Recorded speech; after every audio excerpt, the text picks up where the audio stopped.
Never let a good crisis go to waste. Winston Churchill's famous quote is as apt in the era of COVID as it was when it was uttered during World War II. Nations are using the pandemic and a potential coronavirus vaccine to gain greater power and influence.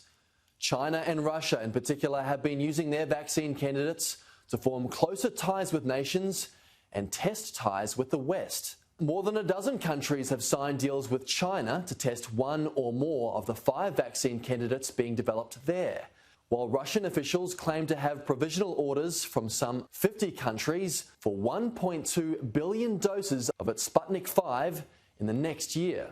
And analysts argue these arrangements could bring more nations under the thumb of Beijing or Moscow. I spoke earlier with the director of Griffith University's Asia Institute, Professor Caitlin Byrne.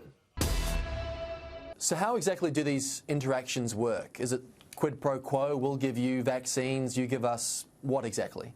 So we're seeing a couple of different things. We're seeing some countries really race into the game to develop and deploy that vaccine, and also to use the leverage that they might be able to gain with other countries around the globe. And we've seen a couple of nations, China and Russia, have been particularly active in this space. And it's not clear, I don't think there's any single set formula. It's not clear what kind of arrangements they're entering into. And I think we'll have to look at how delivery of a vaccine might actually translate into political outcomes, whether that might be in the South China Sea, for example, or in other parts of the world.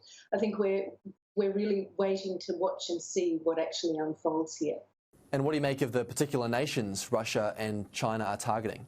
Well, I think it's no surprise in many ways. I mean, Beijing in particular is looking to its region and, has a case to say that it wants to be ensuring access for developing nations around the world, whether that's in Africa or in Southeast Asia. But I think you can also attach some very strategic intentions to some of these relationships. And in many ways, some of the vaccine development and deployment plans align, for example, with China's strategic outlook to develop links and connections around the world through its Belt and Road initiative, for example.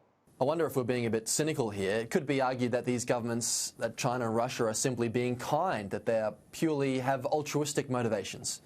There's nothing altruistic in geopolitics, I think, and every nation will be thinking about its own self-interest and strategic objectives in the world, particularly now when we see our world as a much more contested place, where influence does matter and where there are much greater divides and fault lines right across the world. So, China and Russia are not the only ones involved in this game, but they're certainly the front runners. We're also seeing countries working together through the COVAX mechanism to try and ensure that they might be able to pool investment and take a portfolio approach to the development of a vaccine that will not only, hopefully, achieve a faster outcome, but also will ensure a much wider, more equitable access for countries right around the world. And Beijing, China is a part of that project as well. Well, at the same time, the US has sort of withdrawn from the international COVID collaboration, allowing for China and Russia to gain greater sway. For example, the US pulled out of the UN's COVAX program to help developing nations get access to vaccines. How significant is the US pulling out of this geopolitical game? Well, it is significant. I think that we've seen the US really retreat from a number of big international arrangements over the last couple of years. So it's no surprise in some respects that the US has not been in this game. It is a problem, and I think where China and Russia might be leading the way in some respects, the US is not even in the game. So I think that does have some real implications for US leadership in our region, the Asia-Pacific, as well as globally. And how do you think global power dynamics might look post-COVID? How significant and long-lasting might this geopolitical wrangling with vaccines be?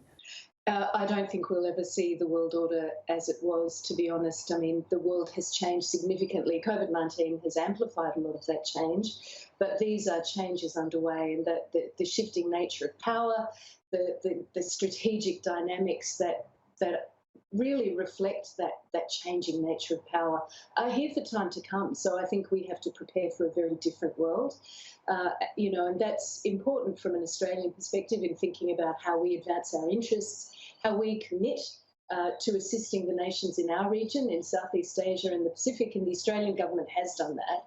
But I think we are going to have to be really clever at how we operate in this very different world, in a post-COVID world and well beyond. And we will see levers of competition and cooperation at play at the same time. So we need really good diplomacy in this space, and we'll need to be really thinking through very carefully what this race for a vaccine is going to look like and what it means for us and for our part of the world.